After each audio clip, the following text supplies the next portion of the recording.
श्री स्वामी समर्थ सर्वांना. श्री स्वामी समर्थ महाराजांची सेवा करत असताना तुम्ही सेवा वेगवेगळ्या प्रकारे करत आहात. श्री स्वामी समर्थ महाराजांच्या सेवेमध्ये तुम्ही श्री स्वामी समर्थ महाराजांचा जप करताय, तारक मंत्र म्हणताय, आरती, त्याच्यानंतर सद्गुरुनाथ ही प्रार्थना तुम्ही वेळोवेळी म्हणत आहात. पण तेच करत असताना त्याचप्रमाणे स्वामी तुमची वेगवेगळ्या प्रकारे कशी परीक्षा बघतात मी तुम्हाला सांगते. तुम्ही ही सेवा करत असताना अचानकपणे एखादी व्यक्ती असो, मुलगा असो, मुलगी असो किंवा इतर कोणीही असो, तुमच्यासमोर असा प्रसंग अचानक येतो की त्या व्यक्तीला मदतीची गरज असते. समजा एक उदाहरण सांगते. रस्त्याने चालत असताना एखादं लहान मूल किंवा मुलगा किंवा मुलगी जात असताना त्यांच्या हातून एखादी बॉटल पडते किंवा पुस्तक पडते. तर त्यांना जर उचलता येत नसेल तर आपण उचलून त्यांच्या हातात देणं ही त्यांना आपली मदत झाली. असंच मोठ्यांच्या बाबतीत आहे.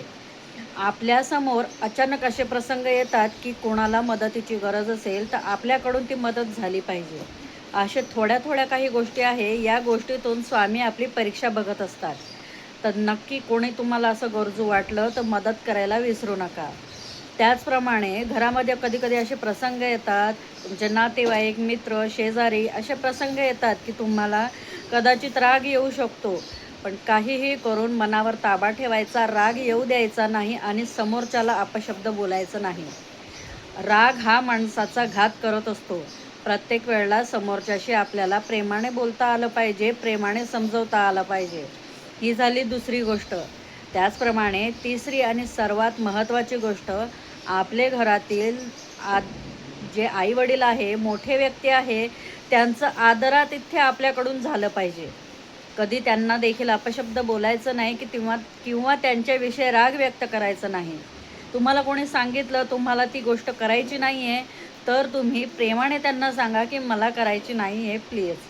त्याचप्रमाणे अजून एक सर्वात महत्त्वाची गोष्ट म्हणजे तुम्ही तुमच्या घरातले जे आई वडील आहात, काका काकू आहात किंवा इतर कोणीही मोठे व्यक्ती असतील, आजी आजोबा, त्यांची जी सेवा आहे, ते जे आपल्याला काम सांगतात ती स्वामींची सेवा असं म्हणून करा.